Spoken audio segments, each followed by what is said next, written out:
Yo, what's going on, guys? The Mavericks are expected to talk trade with their 10th overall pick, and we can already start thinking Miles Turner, DeAndre Ayton, John Collins. All right, as people floating around, OG Anunoby. All right, Zach Levine, or I don't know why I said Levine, and that's because of Jackson Alstro, aka Will Upton. We have an NBA show we do together. Link in the description. He calls him Zach Levine and Zach Levine. I don't know why I said that. I'm so sorry, guys. But let's talk about this. Kyrie's definitely coming back because no one's gonna pay him as much as the Mavericks will.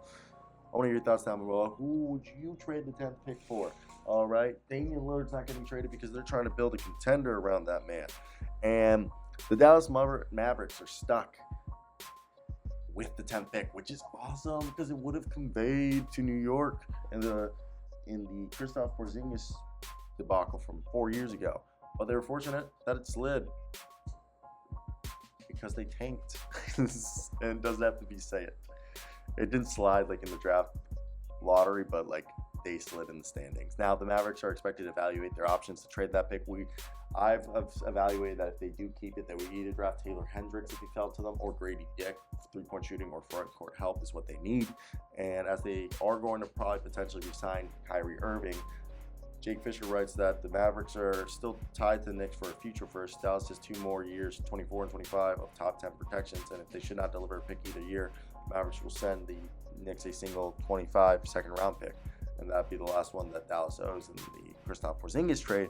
And the theory is right here, you're going to use this pick hopefully to land a guy like DeAndre Ayton, which I think would be perfect with Kyrie, Luka.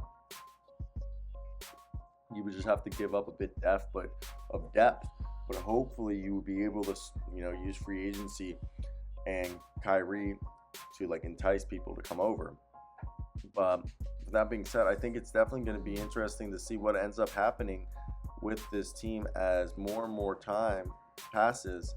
I think they're going to be a better team than people are going to give them credit for, because people are acting like they're not going to be good, and they traded away, similar to what happened to the Suns. They traded away their defense. They traded away their depth this past year.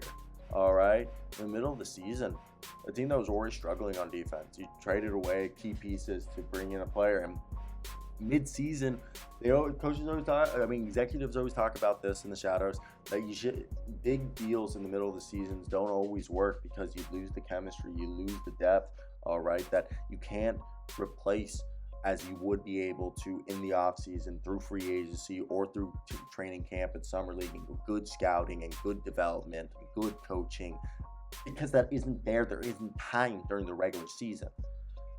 So it opens up this whole can of worms where it makes sense why it didn't work. And you just hope that we can count our blessings and they use this 10th pick to go out and get themselves an all-star front court help, because front court help is what they need. Let me hear your thoughts down below.